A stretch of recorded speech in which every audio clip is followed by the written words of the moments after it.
스데반의 순교 이후에 예루살렘에는 큰 박해가 시작되고 성도들은 그 박해를 피해서 흩어지게 되는데요. 이 흩어진 사람들에 의해서 복음은 예루살렘과 유대를 넘어서 이제 사마리아까지 퍼지게 되는데요. 특별히 지난번에 사도들이 뽑았던 7 집사 중에 한 명인 빌립이 사마리아로 가게 됩니다. 빌립이 사마리아에서 귀신을 쫓고 병도 고치게 되니까 그 성에 큰 기쁨이 있었다고 해요.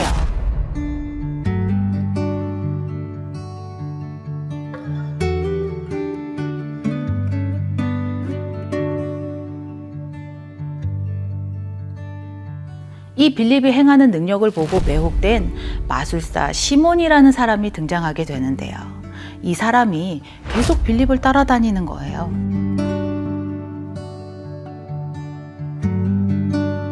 이때 사마리아에도 복음이 전해졌다는 소식을 듣고 예루살렘에 있던 사도들이 베드로와 요한을 사마리아로 보내게 되죠.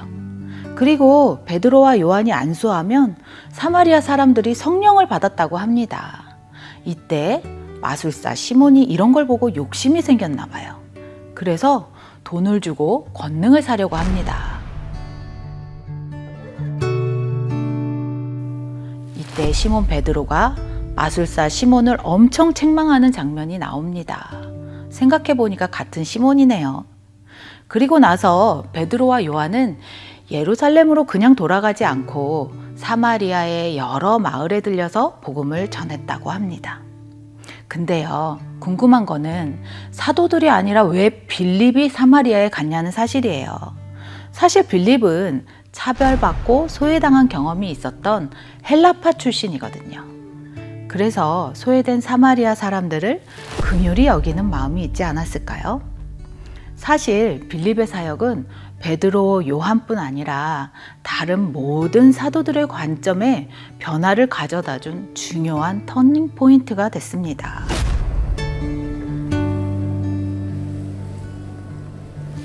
천사가 빌립에게 나타나서 남쪽으로 가라 이렇게 알려줬어요. 예루살렘에서 가사로 내려가는 광야길을 가게 되는데요. 그곳에 도착했을 때 에디오피아 여왕 간다게의 신하였던 내시가 예배하러 예루살렘에 왔다가 돌아가는 길이었어요. 사실 내시는 율법에 따라 부정한 자로 여김을 받았기 때문에 성전에 들어갈 수가 없었거든요. 이 내시는 아프리카에서 이스라엘까지 예배하러 먼 길을 왔는데 들어가지도 못하고 실망하고 돌아가게 됩니다. 그래서 수레를 타고 돌아가면서 선지자 이사야의 글을 읽고 있었어요.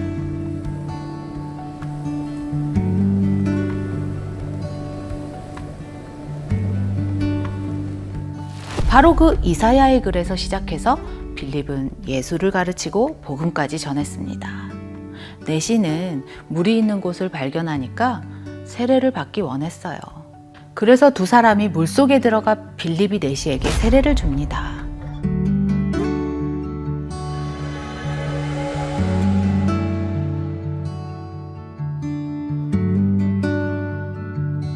물에서 올라올 때 하나님의 영이 갑자기 빌립을 이끌어가는 놀라운 일이 일어나죠. 아소도에 나타나 복음을 전하기 시작해요. 여기에서 아소도는 구약의 아스돗을 말하는데요. 아스돗은 블레셋의 종교 중심지로 언약궤를 뺏겼을 때 언약궤가 머물렀던 다곤 신전이 있는 곳이에요. 아소도를 지나 해안가 지역에 있는 여러 성도를 돌아다니며 복음을 전하게 됩니다. 더 북쪽으로 가이사랴까지 가서 복음을 전하고 거기서 빌립은 정착하게 됩니다. 빌립의 2차 사역의 무대는 구약시대의 블레셋 지역, 가사, 아소도, 해안가 마을들, 가이사랴를 중심으로 이루어지죠. 사도행전 1장 8절의 약속대로 사마리아로 그리고 땅끝까지 확산되는 복음을 볼 수 있습니다. 이 중대한 일을 시작하기 위해서 사도가 아니라 빌립이라고 하는 뜻밖의 인물을 사용하신 걸 볼 수 있는데요. 하나님께서는 고집이나 신념이 없고 하나님의 명령에 순종하는 사람을 사용하신다는 사실을 발견할 수 있을 것 같아요. 장면이 바뀌어서 다시 사울의 이야기로 돌아가 볼게요. 사울은 스데반의 순교 이후에 교회를 진멸하고 그리스도인들을 잡아서 감옥에 넘기는 일에 힘을 다하고 있었어요. 사울은 대제사장에게 가서 다메섹 여러 회당에 가져갈 공문을 달라고 요청을 합니다. 왜냐하면 예수 믿는 사람들을 만나면 바로 결박해서 예루살렘으로 잡아가려고 한 거예요. 그런데 생각해보면 왜 대제사장의 공문이 필요했을까요? 그건요, 당시의 다메섹은 이스라엘 같은 로마의 식민지가 아니라 나바테아 왕국의 소유였거든요. 고린도 후서에 보면 다메섹에서 아레다 왕의 고관이 나를 잡으려고 다메섹 성을 지켰으나 라는 구절이 있어요. 여기서 아레다 왕은 나바테아 왕국의 왕이거든요. 다메섹 회당에서 사람들을 잡아오려면 나바테아 관리들의 허락이 반드시 필요했다는 사실이죠. 공문을 받아들고 다메섹으로 향하는 사울은 어떻게 됐을까요? 다메섹에 거의 다 왔을 때 갑자기 환한 빛이 사울에게 비추는 거예요. 이미 사울은 너무 놀라서 땅에 납작 엎드렸어요. 그때 소리가 들립니다. 사울아, 사울아, 네가 어찌하여 나를 박해하느냐? 그러자 사울이 주여 누구시나이까 하며 묻죠. 나는 네가 박해하는 예수라. 부활하신 예수님께서 사울에게 직접 나타나서 말씀하시는 장면입니다. 그리고 다메섹 시내로 들어가면 네가 행할 것을 내게 이를 자가 있을 거다 라고 하시죠. 앞이 보이지 않게 된 사울은 사람들의 손에 이끌려서 다메섹에 들어가게 됩니다. 거기서 3일 동안 먹지도 마시지도 않고 기도를 했다고 하죠. 같은 시간 다메섹에 아나니아라고 하는 사람이 있었어요. 이 아나니아라는 사람에게 예수님께서 환상으로 나타나시고 아나니아를 부르시죠. 왜 부르셨을까요?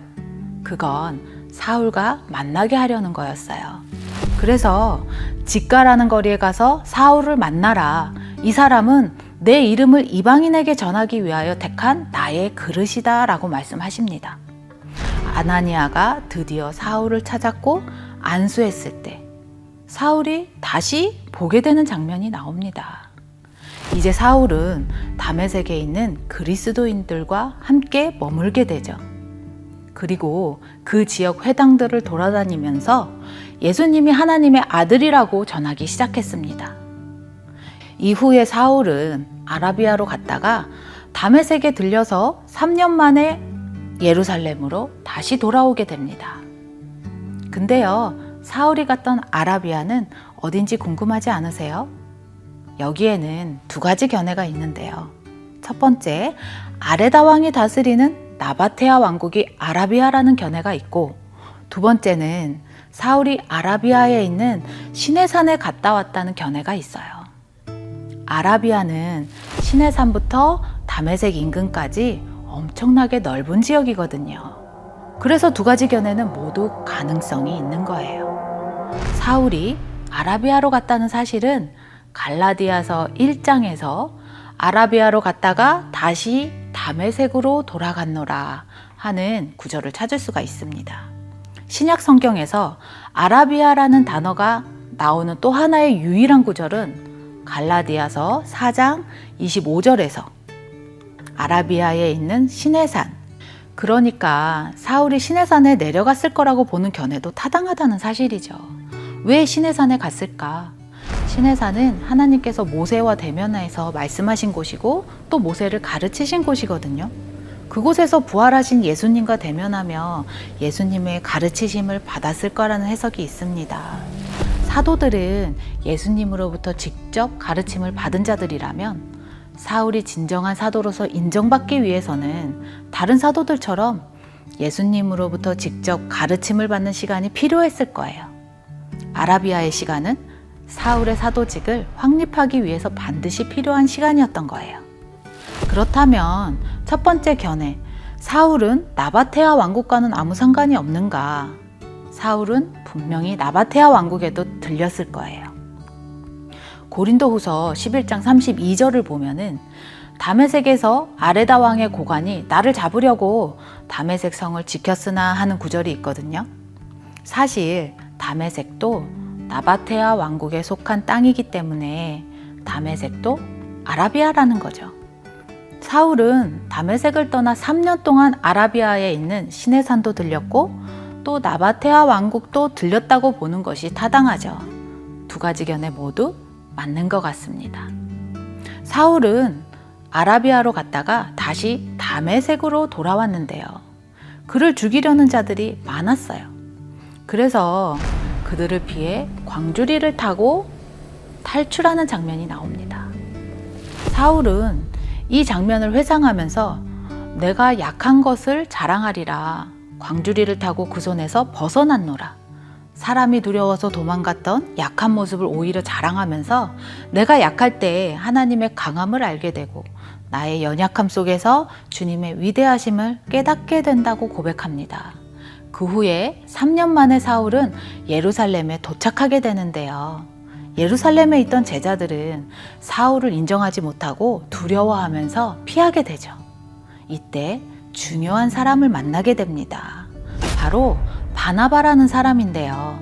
바나바는 다리를 놓는 사람이었고 끊어진 다리를 연결하는 사람이었습니다.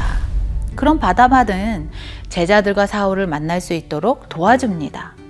그리고 사울은 예루살렘에서 헬라파 유대인들과 논쟁하다가 위기에 처하게 됩니다.